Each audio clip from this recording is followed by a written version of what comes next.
Hey Susan, welcome to episode 2 of Hag to Drag. This is my face done all the way up until contouring. So obviously, first step before you can contour, you do want all of your foundation done. However, since that has been done, we're going to go in with a cream contour brush. So the reason I like to use cream contour first is because when lights hit you, they can cause a flashback, which it does somewhat combat flashback, not too much, because frankly that's just like bouncing back at itself. But it will mean that when you've got bright lights on you consistently, it will show through to just the foundation, the highlight. It will avoid you looking washed out because you have been contoured. Anyway, you want a foundation brush. This one is by Real Techniques and it's their buffing brush. This is an old cream contour palette I've been using for a little bit. It's a bit of a mess because I use it all the time. And I want to go into this shade. Obviously, this palette is not meant for people with my kind of complexion. However, with drag, you want to go both darker and lighter than you're supposed to go, based on standard beauty rules, just to really restructure the face. For my face, I'd like to start just where the ear is, because I want to raise my cheekbones. To raise your cheekbones, you want to place it just above where your cheekbone is. You don't want to go too far above, otherwise you're going to have two different shadows that are conflicting with each other. And then your face is not going to look continuous. Obviously, if you don't want it to look continuous, you can do like a straight line here. You can do a little Trixie moment, a little, does Kimchi have a straight line? Rock'em Socker moment, rip. But anyway, you just want to have that above your cheekbone. And you want to be working it down, but if you want like more of a snatched upwards appearance, you want to drag it down to the mouth. If you want your face to be more straight outwards, you want to take it to the nose. I want it to be somewhere in between, so I take it from here and I take it to the little area right here in between my nose and my mouth. Do not be afraid to really build up this contour. I'm actually not happy with how fast it's building up, so I'm really digging into this contour, really into the contour. And you see how there is a line that is starting to form on my face. That is what we want. So it's not by any means a defined line, because we are tapping it on and we're not swiping it on. We want the line to still be somewhat visible as a line, but we also do want it to look kind of seamless, especially up top.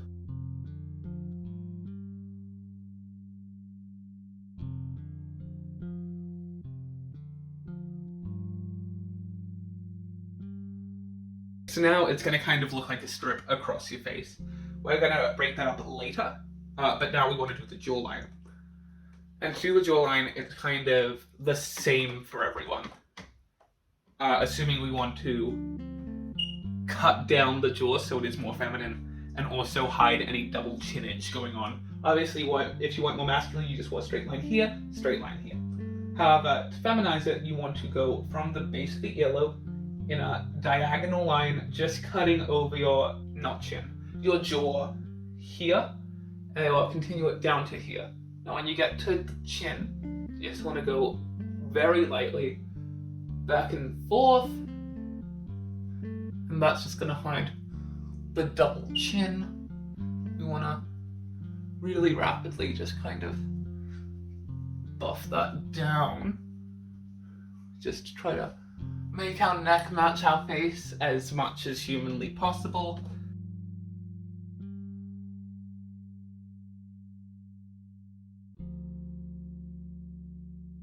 Now we're going to do the forehead. The forehead isn't actually important for shaping. It's important to hide your lace. You just want to go right around the edge, because that will hide the lace to your wig, or if you're not wearing a lace wig, it will just make your face look more balanced. It's just kind of vague stippling up top. Now we're going to move on to the nose. So the way you would do a nose is kind of the same as how I do a nose for normal people, but because I like very geometrical straight line triangle of a nose, I do it slightly differently, but I will kind of explain it as I do mine how you would do it. So you take the same shade, which is your lighter contour shade, because you gotta have two contour shades. The darker one is my second contour shade down here, and my lighter one is my main contour shade. The main contour shade is what we want to use. We don't want the darker one to touch our nose. We're going to start at the tip and make it as narrow as you want the tip. So I like the tip to be a V, quite a sharp V. So I'm going to take a little, like this one, so it's really flat. That's really flat, fine, thin, square-tipped brush. And I use that to make my shape. If you would be doing like a more natural nose, you'd actually want something fluffy, kind of like an eyeshadow brush. So like this. Oh, it's overcast, my lighting's worse. But anyway, you want something like this where it's kind of like, it's meant for eyeshadow, but it's a packer brush. And you'd want to go all the way down, just stamping it in the shape you wanted. And if you want like a button nose, you'd go across just above the tip and you'd stamp, stamp, stamp. And you always want the brow to kind of blend into where you want, the eyebrow to blend into where you want the brow. If you don't blend them into each other, the face will look a lot more disjointed. If there's a way you really want to correct, so say you have an indent in your nose, you want to do less there, and you want to highlight that indent.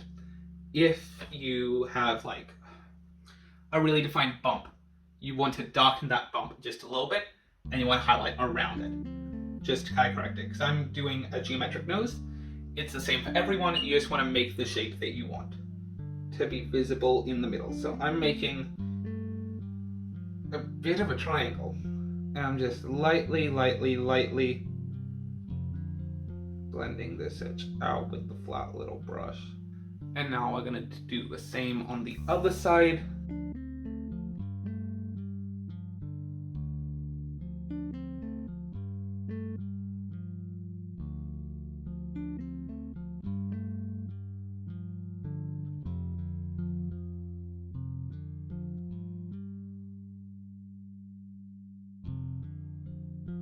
So I'm dragging this up to halfway up my normal brow because of where I am going to be starting my brow, but you want it to be just under where you want your brow to start.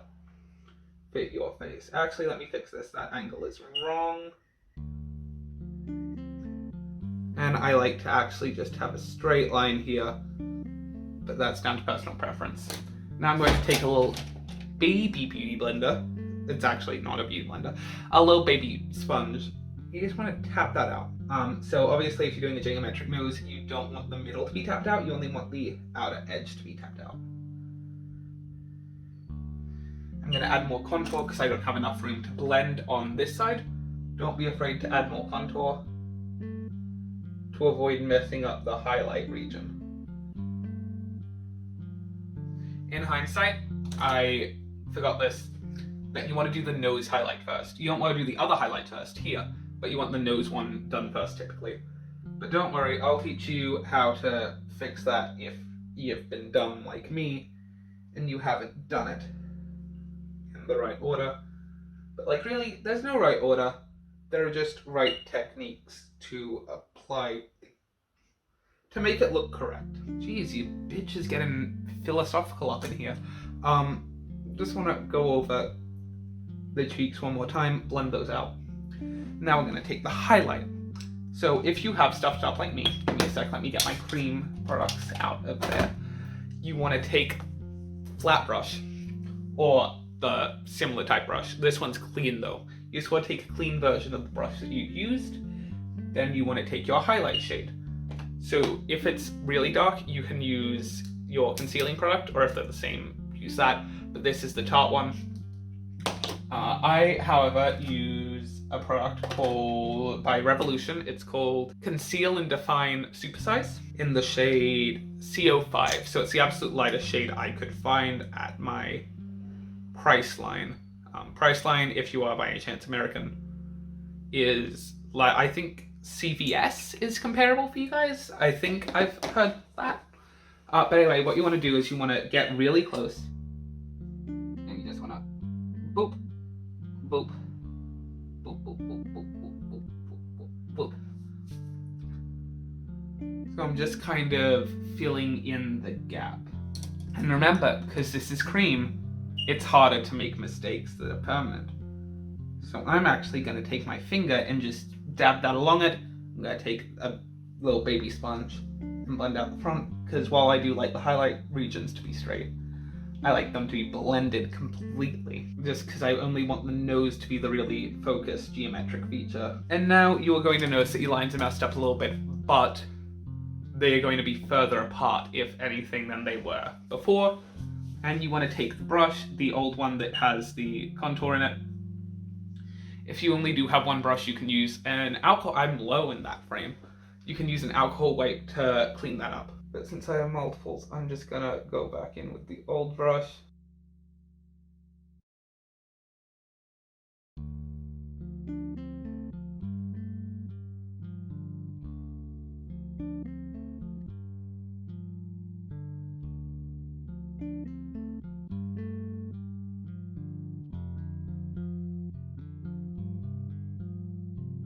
Can you tell I'm not used to filming my makeup process? I mean, no, I do this all the time.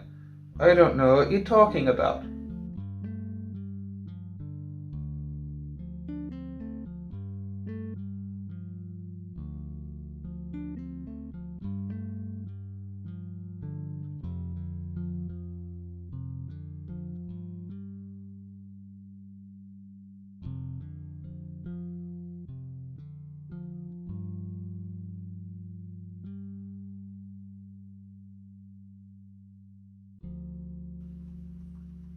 For most people, they want to minimize the blending into the highlight zone if they're doing a semi-natural nose, because the highlight is what really shapes it. You want the highlight to be as visible as possible, as clear as possible, because the highlight is what shapes the nose. The contour is making that area less obvious. Quotations. But because we're doing it so dark, it will be obvious. But it's essentially hiding it from the eye. Whereas the contour is making things hyper visible to the eye. So you can see there, your attention is drawn directly to the lightest point on the nose. Let me turn this way towards the more direct light. Lightest point on the nose is what your attention is drawn to. And now what we're going to do is we're going to be highlighting. So we do the highlighting before the absolute darkest stage in contouring. And I'm going to take my highlighting concealer. I'm going to do a line here, line here, line here. I'm going to repeat on this side, line here, line here, line here. Line right here, a little bit here. We actually want to fill in that little concave, the top of the chin, not the bottom, up to the lip. I go across the lip. We want a little bit just up here. We want to cover these brows even more, and also we just want to highlight them, because this will later be your brow bone. Now we blend.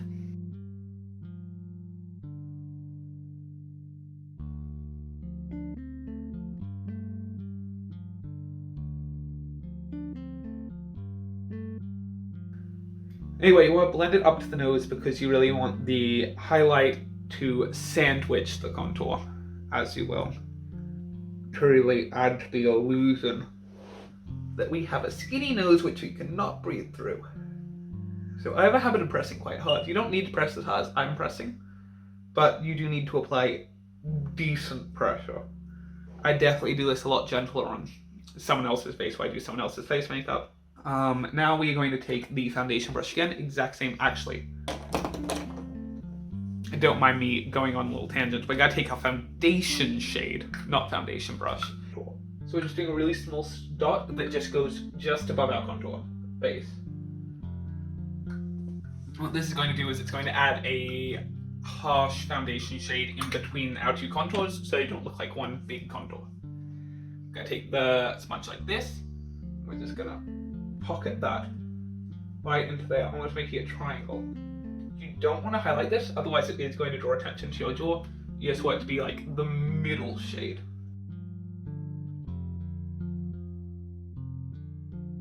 Now what we're going to do is we're going to take the absolute darkest shade.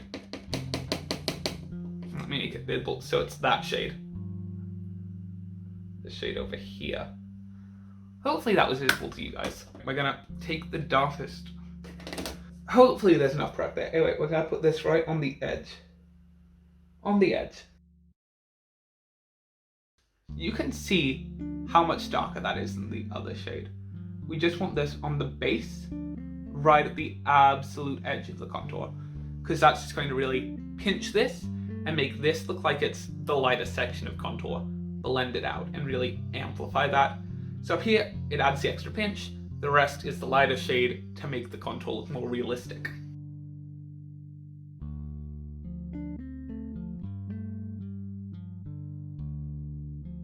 The pinch. And on the jaw, you also want that, but you want it you don't want it through the whole thing, you only want it where the strength of your jaw is to essentially break the jaw's strength and make it look like a little, ooh, it's a V. I'm not a dude, or like whatever type of drag is. You want it to look.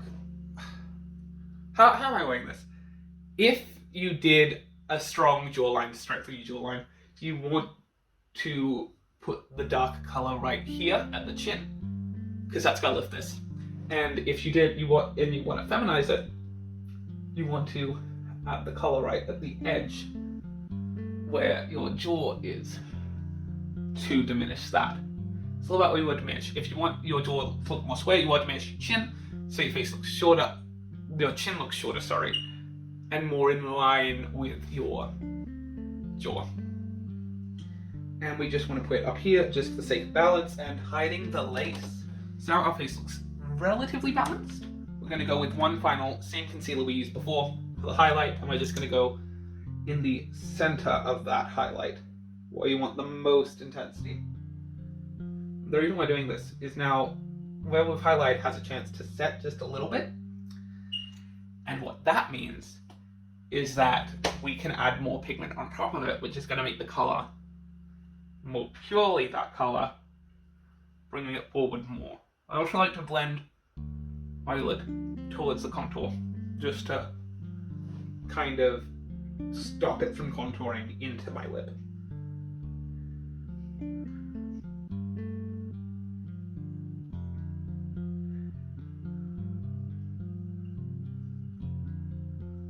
And now we're going to take a second beauty sponge. You don't want to use your main one, because if you use your main one, essentially what's going to happen is it's going to get black, and then you're not going to be able to touch up the rest of your face with it or anything. So I'm using the Juno & Co sponge as opposed to a normal beauty blender to blend out that contour, because I don't want it to pick up anything, I just want to blend it.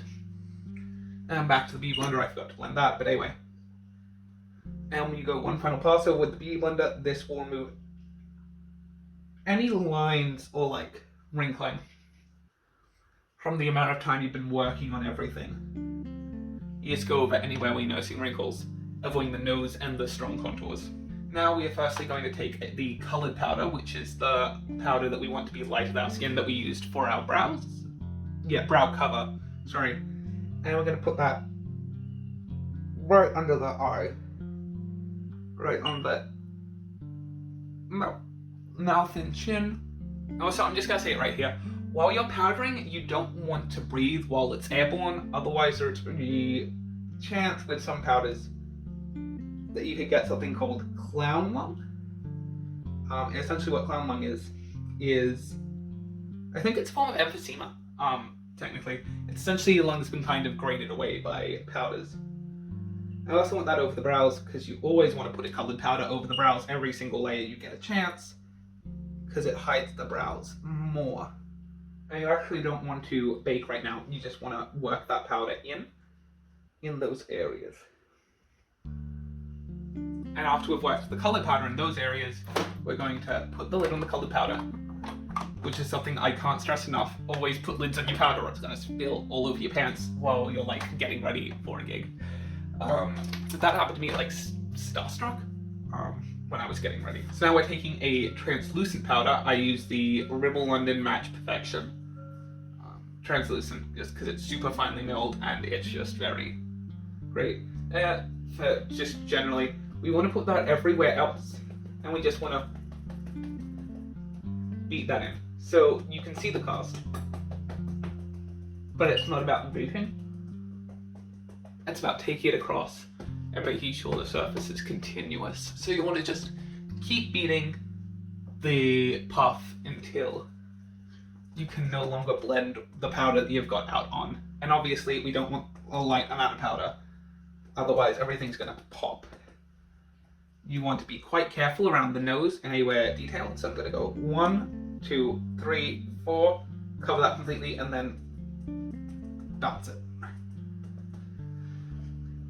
I'm gonna go forehead, cheek, and also feel free with the translucent powder, just make everything look consistent. Go over where you put the colored powder, because then it's going to blend the color powder into your more translucent powder and make everything just look seamless. Now we're going to dust that all away, and now as you can probably see, there's a lot less color in my face. And that's a good thing, because this is the underpaint, then we enhance that with powders, which is what we're going to do next. So the palette I'm going to get is this, what was it? It was the Tarte Ladies Night palette. They no longer sell this palette. However, it's essentially the shade you were getting is, if you see that large brown shade, it's just like a warm brown, like a, not warm, neutral tone brown. That's kind of somewhat light, but still darker than your skin. Kind of like what you'd use for a transition shade in your eye socket. You will load up a brush. This is a domed brush. You don't want to go back and forth. That's a mistake a lot of people make. If you go back and forth, it's going to give you patches all over your face. Because if you think about brush, here it is. If you keep sweeping the one motion, the brush is already adapted for that motion at the top of each sweep. But if you notice like that, there's going to be more pressure up here because you're changing direction, and then all of the hairs have to pull back with that from the complete opposite direction they're at. So it adds patchiness and inconsistency, which is something you definitely don't want. Anyway, we are taking that shade, and now I'm not going back and forth. It may look like I am. I'm doing that, I'm lifting, that, lift, lift, lift. At the end of each one, I lift. So you don't want down here to be too warm yet. The cooler tones actually add to the shadow. But you just want to bring back a little bit. Now, it might look kind of scary, because it will look quite gray, quite dark, quite black compared to what you're used to. But when your entire face is on, it'll make sense and you'll most likely be happy with the end product. Now what I'm going to do is, I've done that actually. Let's not jump around just for simplicity for you guys. I'm going to now do the forehead with the same thing.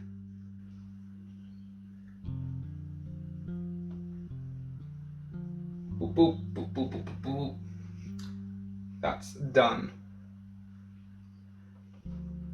Now I'm going to go onto the jaw.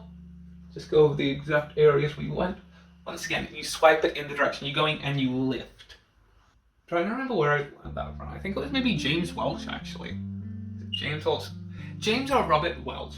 I don't know. They're twins. One has a hole in their eyebrow and one doesn't. It's the one with the hole in their eyebrow. Now we're going to take a little flat, thin, but still blendy brush. So from front on, that's the brush front on. That brush side on, thin, but like probably 2 millimeters or like an eighth of an inch of thickness one way and then standard brush thickness the other. I'm loading that up with that same color, and now I'm just going to stamp it in the exact same shape I put the brush before. Now this is going to be our only nose contour shade.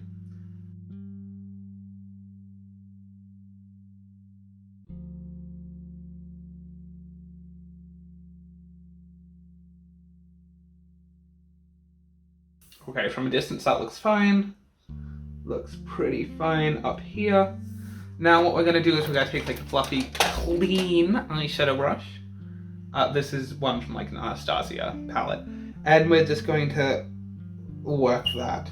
Not touching the highlighted part.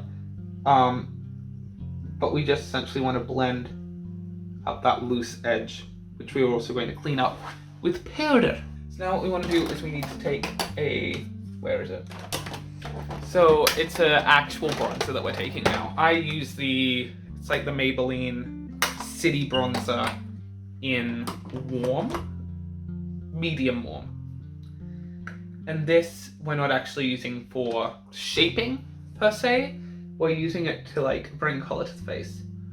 So we're doing it on the high part of the contour. So right below where the base is, we want it like up here. So in between where you'd highlight, which is the absolute top of the cheekbone, and the actual contour.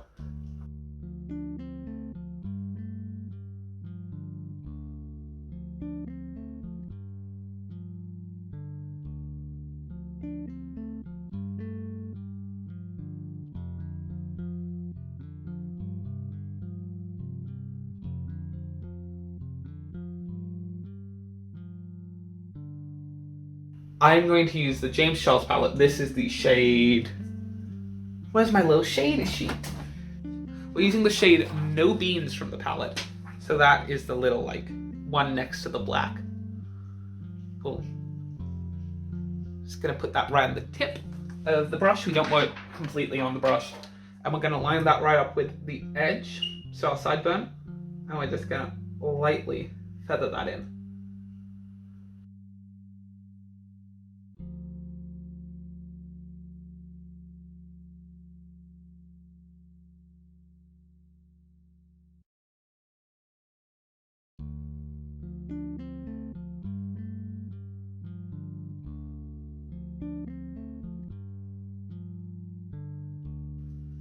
So you just kind of need to work out the placement, and then I find blending comes quite naturally as long as you kind of work the product and you don't hold the brush up here. You're gonna get it blended eventually. And now we're just gonna go in the absolute edges, like corners, temples. Not quite. The absolute corner. We don't want it all around the hairline. We just went in the corner. That shade. Like absolute corner. I'm getting it all over my wig cap. I'm gonna need to launder it.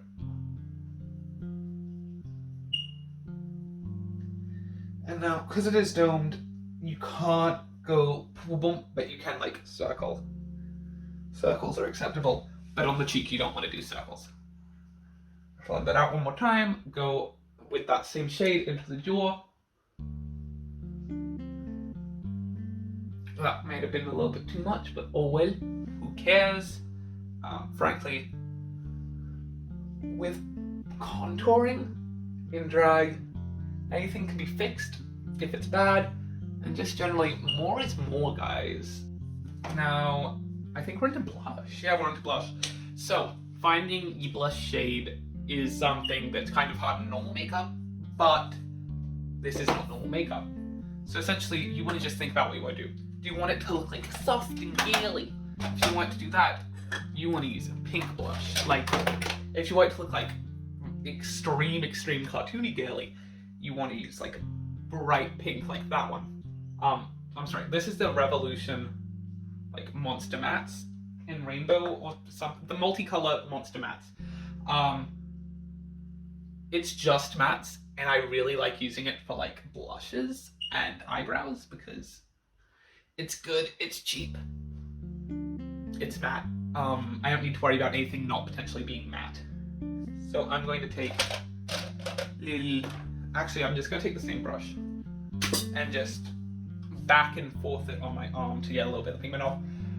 I think you can also use like purpley tones if you want to look like more vintage, and then a bright red if you really want to be like clownery love. I don't know. I'm actually going to mix blushes today, which is something that I have really grown fond of. Oh, also, you don't need to do blush if you don't like blush. If you just want to look very bronzed and chiseled, skip blush. Or use like a very, very, very like corally blush.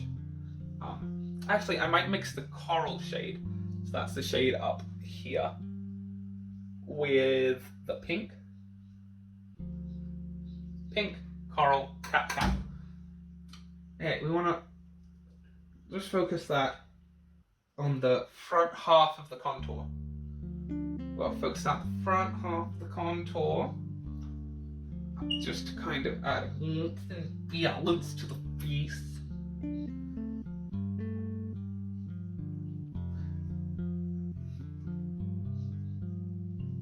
So this is quite a strong blush. I like that. It's like a natural looking blush, but it's very strong and smooth. So we'll focus and start it right front, and you want to circle that all the way up.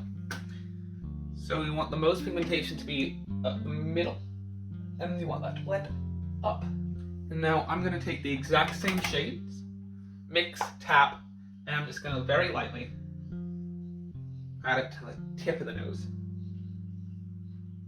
And it's just like, ooh, I am blushing. But also like, ooh, my face does not look completely painted, and it still adds like softness. Like obviously this does not look soft. There's a triangle on my face, but it makes everything look continuous. That's the way I'm looking for, continuous. You gotta do that. And then a little bit down here, just so all of your face is kind of covered in terms of thing. If you really want, you can do it in the temples. I don't like it in the temples. I think it looks odd. This is kind of it in terms of contour. Obviously, you can bake. Actually, I'll bake. Once again, Fit Me shade 10 Fairlight. My nails are crap right now because I have them done. Anyway, where's the little thing? Also, normally in drag, I would always be wearing nails. I borderline think it's a sin to not wear nails in drag. You can get cheap press-ons from Kmart or whatever the other place equivalent is. Target. You can get cheap press-on nails, and they're better than nubby, gross fingers. Anyway, you want to have that from right below the thing. You want to carry that to the mouth. If you did the midpoint, where it's kind of here is where the target, you want to carry to just below where the midpoint was if you were doing the high, and you want to come down to about here if you want it to be really low.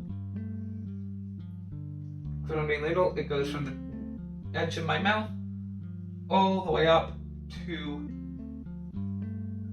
the top of my ear. And we're going to just pack that in. You do want to be quite generous in terms of powder.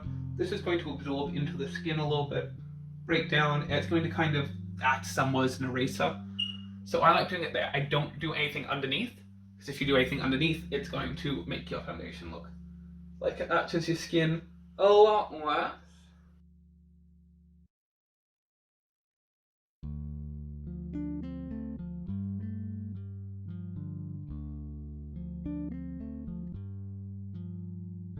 We're going to mimic the shape of the highlight, but on the outside. So you can see there's a little two straight lines. That's what we want going on. Because we want to, in all places we can, reinforce shapes.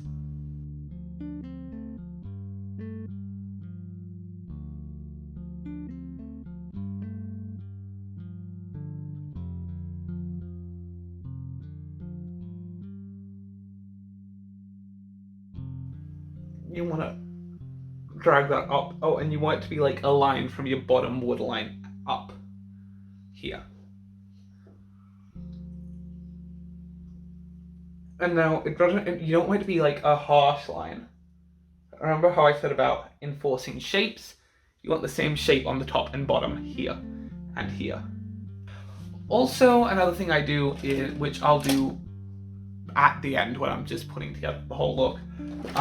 So I recommend, if you want the maximum assistance, watch the whole playlist. But I'm going to show you what I use. I use the NYX white liner.